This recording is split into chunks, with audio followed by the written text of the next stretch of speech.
Okay, good evening. So we're going to start with the third episode of the Salsa Talks. This time I have Fred, Dancefloor, or Fred from Geneva. Is that correct? Switzerland? Yes, Switzerland, yes, Okay. correct. Sounds a little bit like Eurovision Song Festival, but Fred, I don't know exactly when I got to know you. I mean, your work, because we've never met. But for sure, what is the strongest in my mind is the Bongo Boy show you've done a few years ago. Yeah. But I think I already got to know you before. When I see when I see that work and other videos, I see a lot of hip hop. I see mambo. I see cha cha.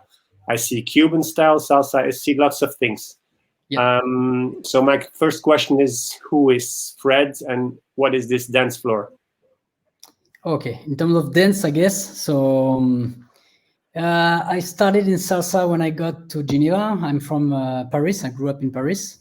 Mhm. So 2003, I started by salsa, inline salsa in Geneva. And in my salsa school, there was a hip hop teacher. Okay. So I grew up in Paris in a popular area, and I was listening to a lot of hip hop. So always wanted to do those hip hop things, mainly the wave. I remember I really wanted to do the wave. And the first time in Geneva, I saw somebody who was able to teach me that. I did not look for anything in Paris. In Paris, I was not dancing. So that's how it started, salsa. And with this teacher, I wanted to integrate, to fusion the, I would say, urban roots that I had from my childhood into the salsa. And I had the culture, I knew the dance, but I didn't know how to do it, but I wanted to fusion that. And after, it's all about meeting some people. So meeting Kwame, so my associate and partner for the dance company and the dance studio. So he has more the Afro vibe, Afro-Cuban, rumba, etc. And a lot of meetings of different people. So Kelly and Letty for the dance hall, for the Afrobeat. So yeah, meeting people, sharing with them. It's a lot of sharing. So I show them stuff, they show me stuff. We go practice hardcore on those style for, I don't know, 1 month, and then always inspired by different kind of dance. Also, that you can see in our page on Facebook, Dancefloor, we share a lot of dance. So we are really open to any style that would, anything related to dance that could inspire us. So Okay. that's it. And dance floor is the name of the school. Dancefloor is the name of the dance company. First, originally, so the company started in 2009. It was a Korean dancer, Buktom, who came to Geneva for a hip hop battle. I met him. He stayed 1 month. I showed him salsa. He showed me a bit of popping. I was already doing some at that time. And I told him, okay, let's try to do a show. There is the Geneva Salsa Festival at the end of this month. Let's do a show for the festival. And it started like this. So we had no name, and we decided to use the name of his dance studio in South Korea. The name was Dancefloor. So it started like this. And so he did trips for 2 years between Europe and Korea. We did 2 shows together, and then he had to stay in Korea for his family. So after, we stopped for 1 year, and I started again with Kwame in 2013. And yeah, Dancefloor is this originally. Okay. And then grew up to, yeah. All right. Well, what I see from the videos, what I have the impression is that you have brought together a lot of talented people. I don't know if those are all teachers, but from your videos, it's there's a lot of great energy, big diversity of styles, like you're saying, and a lot of talent, a lot of creativity. Yes, that's what we are looking for, and also people who wants to share, people rather humble, not who think about team spirit is really important. Mhm. So yeah, that's the thing. And on my side, I like to have people better than me, so I can improve. Okay. So each time I find people who are ready to share, it's a joy to do that. Okay, good. Well, then next big question you see down there: why dance? Why do you have an idea what you like so much about dancing? It's a very big question, I know, but Yeah. So originally, I always loved to dance, but it was just a feeling, just the feeling of dancing and being on the music and kind of making a unity with the music. It was really a good feeling. So the first reason was that enjoying this feeling. And then when I started in Geneva, it was really to meet people and to make a network in Geneva. I didn't know anybody. And I discovered then the joy of performing, the joy of teaching and transmitting, and to give happiness also to people. It can be really a beginner when he starts to do his first routine and to see how much he improved. Yeah, it's something also rewarding. So it's I would say a mix of different good feelings that it brings to me now. But originally, just the joy and the feeling of the happiness of dancing. Yes. understand. Would you agree when I say that from my perspective, I have some experience in contemporary dance before I went to salsa bachata. Would you agree to say that in the salsa bachata scene, it could be or it should be more open to other dance styles? Meaning, I'm going from ballet, classical dance to hip hop to contemporary, modern, whatever. I have the sensation that it's a dance. Salsa is of course a dance, but it's not always open to others, to other dance. Would you have an idea like this, or do you say, well? Yeah, no, it's true, but I think it's changing. There were a lot of fusion that were tried, salsa contemporary, salsa tango, salsa ballet, salsa hip hop, etc. But it's true, when I started, there was often okay, but it's not salsa, so it's it's not salsa. So meaning, okay, salsa is there, and if you bring something else, it's not salsa anymore. So we don't watch. But I think this is changing, because now you have a lot of people doing other dances and bringing those influences in the dance, and you can see even among the artists, a lot of them introducing different different style in their show, different steps. Either it's just a step, or they need to get some other inspiration. Otherwise, when you're on the salsa scene, at some point, it's kind of always the same. People complain about this. So, and I think also, if you want, a dance need to evolve if it wants to last in time. When I see the hip hop, how much it can evolve, because first, the way we practice in salsa, it's often you have the teacher, it teaches you a routine, and then you just do the routine. But in hip hop, when I talk about hip hop freestyle, you will learn foundations. So foundation, and then it will ask you to do some variation on this foundation and to dance with different feelings with those foundations. So if you practice this way, you will create your own style. And at the end, that's why so many hip hop dancers have different style and become inspirations for other dancers. And foundation being a move, or is it a technique, or? Foundation being a move. Let's say, I would not show an example, but in popping, let's say walkout, it's just a way to walk. So you have, in 8 counts, you have your way to walk. But then you can do variation. You can change the rhythm. You can change the direction. You can change the levels. You can change and you can mix this foundation with another foundation. You can do it with a style really stiff. You can do it with a style really loose. So you will work on this, and you will create your own style. When I say a style, it can be I enter in a character, and this character really, I don't know. I play the drunken guy, so I will dance like this. I play the robots, so I will dance like this. And I do this to all the different foundation I have. I mix them, so it's kind of always evolving. And also the music is evolving, so depending on the music, you will dance with different feelings.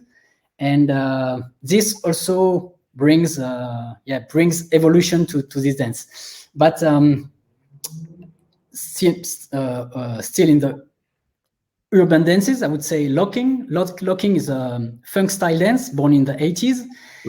And when they were doing battles, it was, I would say, the dance that would not encourage people to evolve. So if you were doing things out of the basic, you will not win the battle.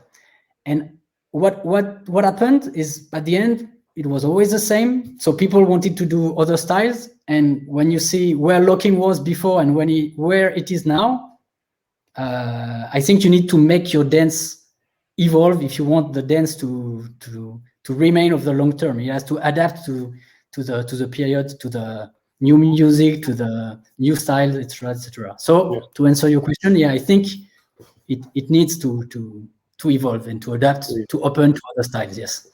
Okay. Now, before this interview, I have asked you to choose 2 videos, one of your dancing and one of other people dancing, possibly another dance style. Let's first start with this one. Hilti House featuring Cusco.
Okay, sorry to interrupt.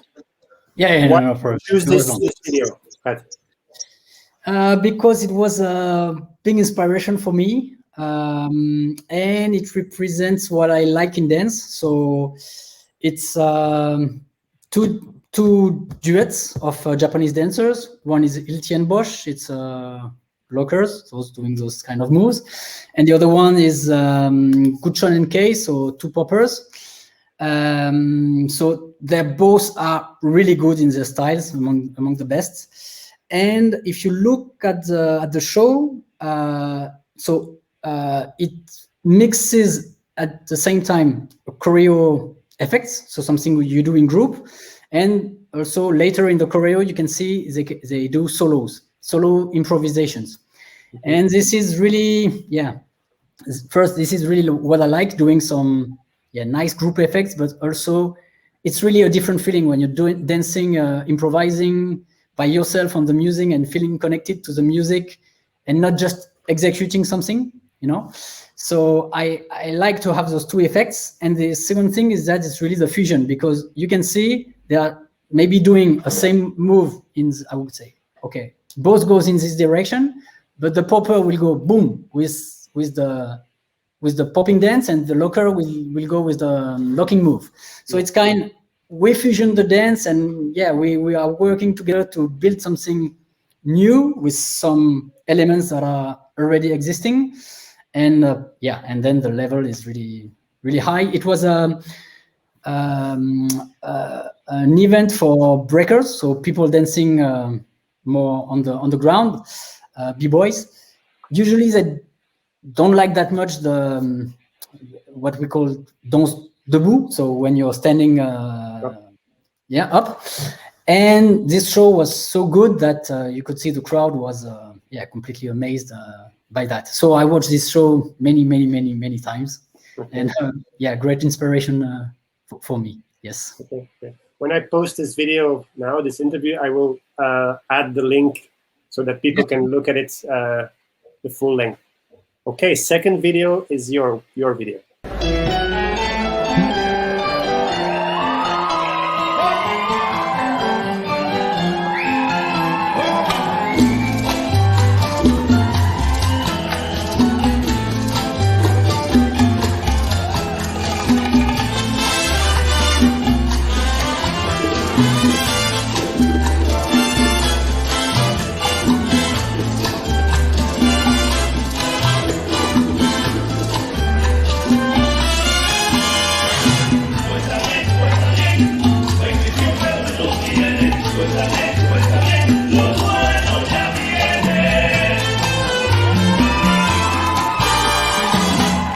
Lo dijo el maestro, enseñó, la vida solo es un sueño, pero del destino mío, oye, mi Dios, el único dueño.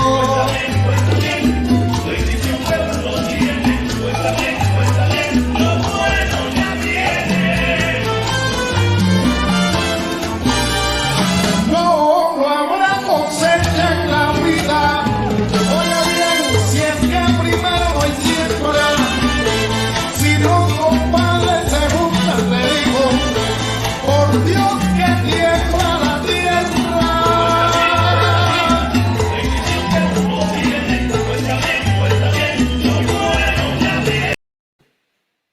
Yes, it's difficult to find the good moment to stop this. This is your partner in crime, this other dancer? No, not it's Kwame, my current, I would say, associate in the school. He stopped the dance company because now his father, he wants to dedicate to the family. Okay. But he's my my long-term now partner and associate. Yes. All right. Really nice dancing. Why did you choose this one, Fred? Why particularly this one? Because I think it's a style that made dance floor known on the salsa scene. So there was a first choreo when we did this style on Querico Boogaloo by La 33. But the quality of the video is bad. So I chose this one, and also because it's with my partner for 8 years now. So it represents I would say dance floor and this fusion. This one is really a fusion between cha-cha and popping. And because it represents us, I would say. Okay. Well, this is one of the reasons why I do these interviews, because I discover things I've never seen the show myself before. Okay. Last question. As I told you before, I would like to keep it 15 minutes. We have again missed that, but my last question will be short. What are your projects in the coming year, 2 years, if you have? I'm sure. Dance Connected, of course. Dance Connected, yeah. So we are launching online platform. Mm-hmm. So it's a platform of pre-registered class, high quality, and with our style. So there is a salsa, of course. There is a Afro, because Kwame is really good at it. There is a lady styling. There is a hip hop, and there is our fusion also with some program we wanted to, and we always want, so maybe in the 2 years it will be possible to do some formation, to open a formation in Geneva. Mm-hmm. But this is a step already for people who want to learn online.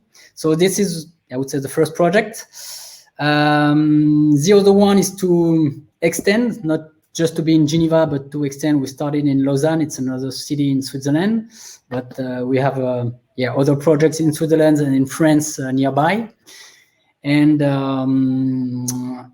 then to make our teachers grow and enable them to access the salsa scene and do events like we did We have done that for 10 years now. So yeah, it's time to let our place also, and to let them bring something new and fresh. So yeah, make them rise. This is also in the plans. Okay. So Sounds good. that's it. Okay. Well, Fred, thanks a lot for the interview, for your answers. It's very interesting. Thanks a lot. Maybe we see each other in some. I mean, we're still in the Corona period, but we're getting out of it. So I think everybody has good hopes. Yeah, we'll do my first events in 2 weeks in Albania. Wow. Yeah, Okay. in Albania, salsa kizomba events there. Okay. So yeah. Good luck. Yeah. Good luck. Thank you. Hope to see you soon in Belgium, or we in Switzerland. Yeah, thanks for the interview, and hope to see you soon. Yeah, for sure. Take care. Ciao. Bye, Fred. Bye-bye. Bye.